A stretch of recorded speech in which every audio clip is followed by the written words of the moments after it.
வெயில் சீசன் வந்தாச்சு. ஸோ நம்ம இப்போ வத்தல் வடை எப்படி போடுறதுன்னு பார்க்க போகிறோம். அதில் மணத்தங்காளிக்காய் வத்தல் தான் இன்றைக்கி ஸ்பெஷல். மணத்தங்காளிக்காய் கடைகளில் கிடைக்கும். உங்களுக்கு ஒரு ஆழாக்கு 2 ஆழாக்கு எப்படி வேணாலும் வாங்கிக்கலாம். இது 2 டம்ளர் இருக்குது. இதை முதல்ல வாங்கி நல்லா நம்ம அலம்பிடணும்.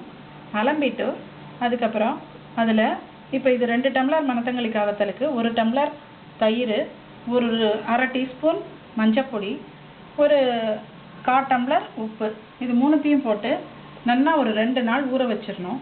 ஊற வச்சுட்டு அதுக்கப்புறம் அந்த மணத்தங்காளிக்காவை நல்லா அந்த தயிர்லேருந்து புழிஞ்சு எடுத்துட்டு தட்டில் போட்டு வெயிலில் நல்லா காய வைக்கணும்.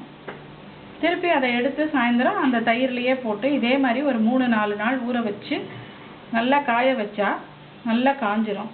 இந்த வத்தல் நம்ம போட்டு வச்சிட்டோம்னா 1 வருஷத்துக்கு நல்லா யூஸ் ஆகும்.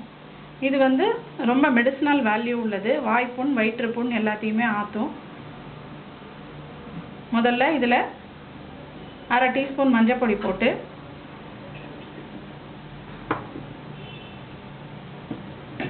உப்பு 1/4 டம்ளர் போட்டு தயிரையும் ஊற்றி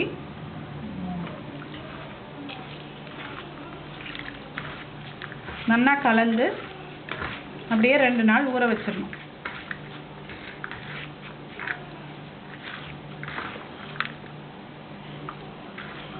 இந்த மணத்தங்காளிக்காய் நல்லா மூழ்கிற மாதிரி இருக்கணும் தயிர்.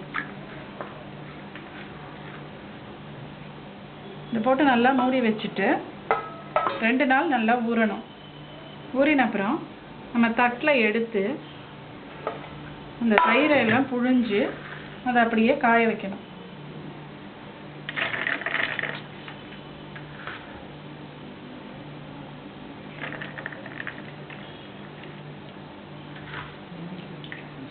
வெயிலில் வைக்கணும். நல்லா தனித்தனியாக போட்டு பிரித்து விட்டு நல்லா காய வச்சு திருப்பி எடுத்து போடும்போது சாயந்தரம் திருப்பி இந்த தயிர்லேயே போட்டு ஊறணும்.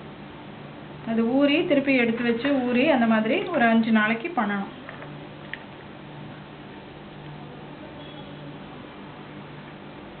இது முதல் நாள் இப்படி இருக்கும்.